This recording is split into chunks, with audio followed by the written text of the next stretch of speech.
Cycle for a better life. It's never too late to learn how to ride a bike again, even if you haven't done so since you were in school. 1 second here.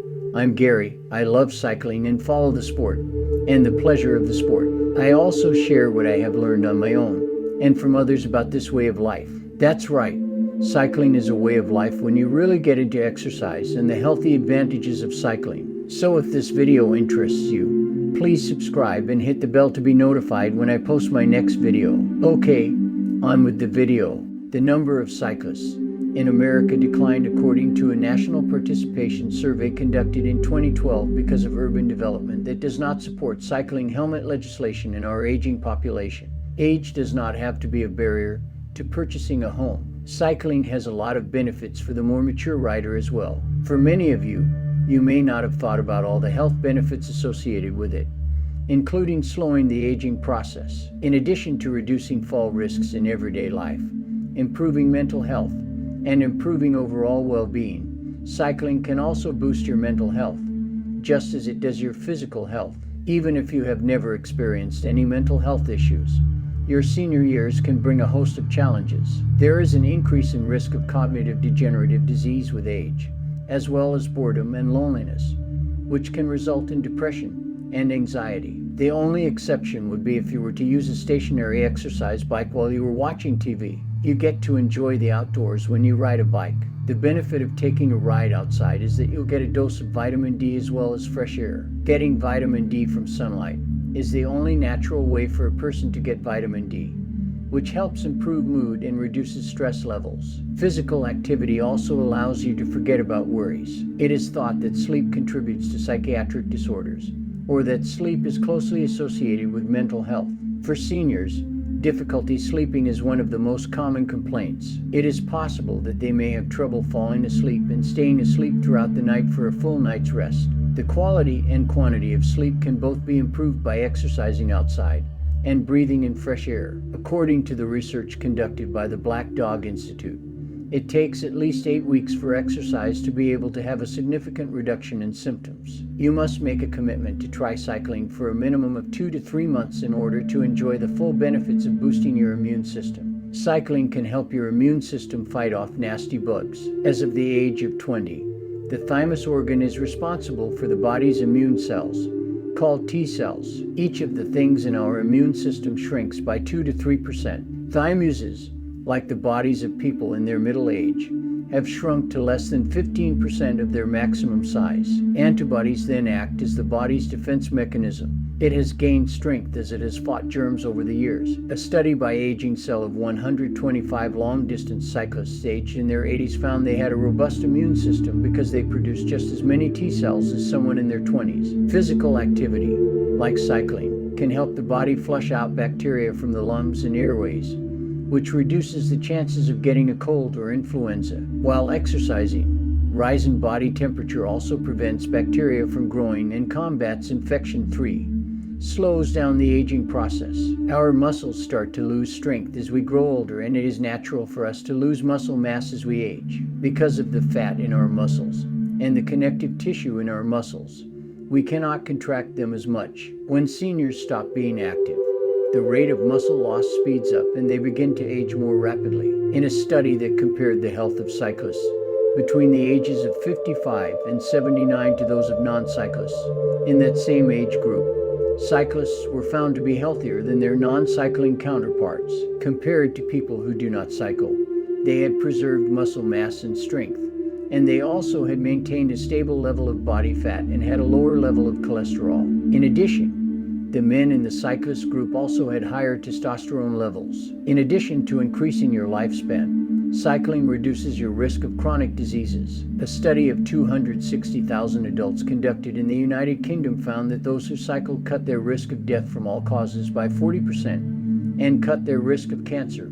and cardiovascular disease by half. By 45%, cycling is also a vigorous activity that protects telomere length, because shortened telomere length is a component of aging and cell death. A regular exercise program can reduce cellular deterioration by 9 years as well as cut down the risk of death. However, it can be difficult to maintain a regular exercise program. As we age, our joints and muscles become weaker, and we have problems managing our balance, which means we may eventually have to give up cycling. A disability and rehabilitation study of people with osteoporosis, knee replacement, people with ligament injuries, and people with osteoarthritis found a reduction in their ability to ride a bike by 5% annually. Compared to men, the rate of decline in women is 1.9, 8 times higher than the rate of decline in men. Having a high body mass index increases the risk of experiencing pain while riding by 8%. Alternately, you can just switch from a regular bike to an electric bike with a built-in motor to assist with pedaling. When uneven surfaces make it dangerous for a senior to ride their bike, they can swap to an indoor stationary bike for some of the continued benefits of riding a bike, such as reducing risk and symptoms of Alzheimer's disease. A study has shown this to be the case. There is a link between exercise and Alzheimer's disease and dementia for middle-aged individuals. People should exercise not only for their physical health, but also for their mental health. It has been demonstrated that exercise can reduce the levels of taurin, a protein in the brain that has been linked to Alzheimer's disease. Exercise increases blood flow to the memory and processing center of the brain, which can improve attention planning and organizing, reducing symptoms of mental health conditions. The results of a study have shown aerobic exercise improves the changes in the brain associated with Alzheimer's disease. Keeping a regular exercise schedule, a healthy diet, and brain training can improve memory over 2 years. There is 5 less stress on the joints for many seniors, so running or even walking long distances for them is not an option. This applies to both indoor and outdoor activities. Cycling can stress worn out or injured joints, while walking is a passive form of exercise that places very little pressure on most joints. Casual walking can produce forces 3 times your body weight across both knees when you are running. The amount can be up to 5.5 times the amount. This will put more stress on your joints when you carry more weight. For those who have difficulty bearing weight when overweight, swimming is often recommended, as the water makes the body buoyant. It allows the swimmer to exercise with little to no strain on injured or stressed joints. But not everyone is a good swimmer or has access to an indoor pool. Cycling strengthens the muscles around the knee without causing too much stress on the joint.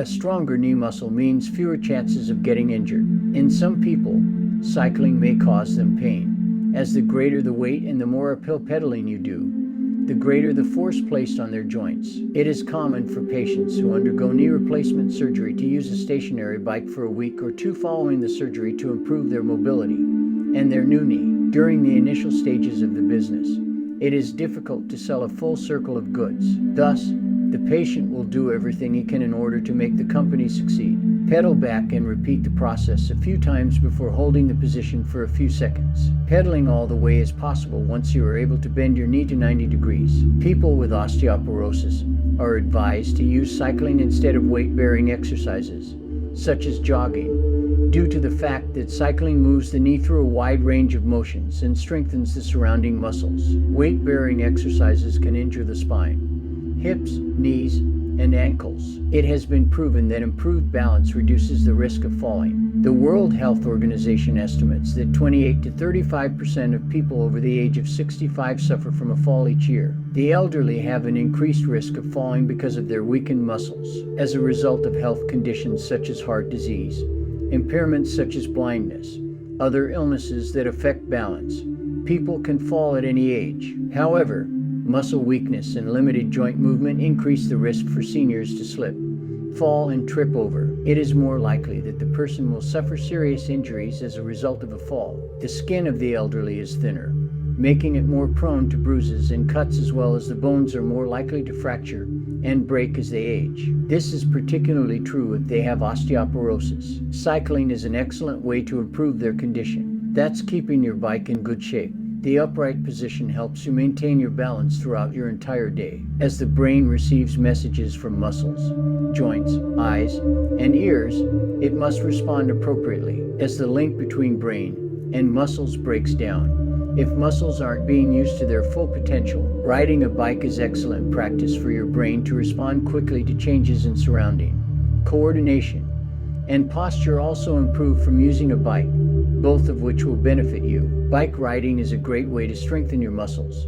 which is one of the main benefits of the sport. Cycling increases leg and abdominal muscles, which all help later in life to get up from the chair and prevent us from falling over because our muscles, bones, and tendons are strong and help with movement and flexibility. And 7, meeting new people and socializing more. Cycling is a great way to meet new people. There are many people who ride with their partners or as part of organized groups. For older people, loneliness is one of the most challenging problems they face. The group of friends and acquaintances a person leaves behind when they leave the workforce is a big loss. It has been their daily routine to communicate with them. As soon as a senior's connection with the work world has been severed, it may result in mental health issues caused by boredom and loneliness. The act of cycling has the added benefit of giving you a reason to leave the house and meet people who have a similar interest to yours. Every state and territory in America has a club or group dedicated to cycling. In some states,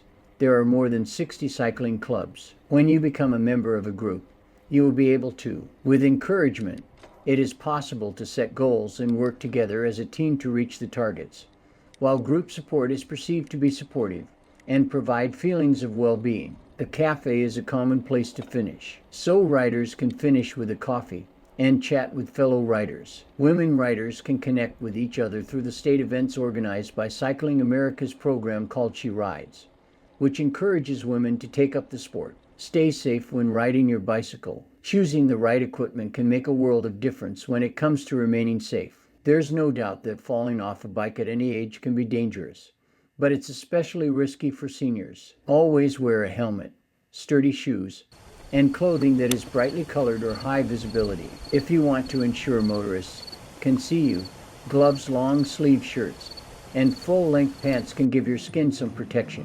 When you have a fall, if you are buying a new bike, ask to test, to ride a few, to find out what kind fits you better when racing. A bike requires you to sit hunched over, as opposed to others where you can sit more comfortably. A high-quality bike seat should make sure you have a more comfortable ride. The same goes for any new sport you take up. To begin with, it is advisable to take your time. If you have not been exercising for a long time, you should begin slowly and don't ask too much of your body. Consider consulting your GP or an exercise physiologist for advice if you have not exercised for some time and are thinking of taking up cycling. If you enjoyed this video, please give me a thumbs up, and thanks for watching.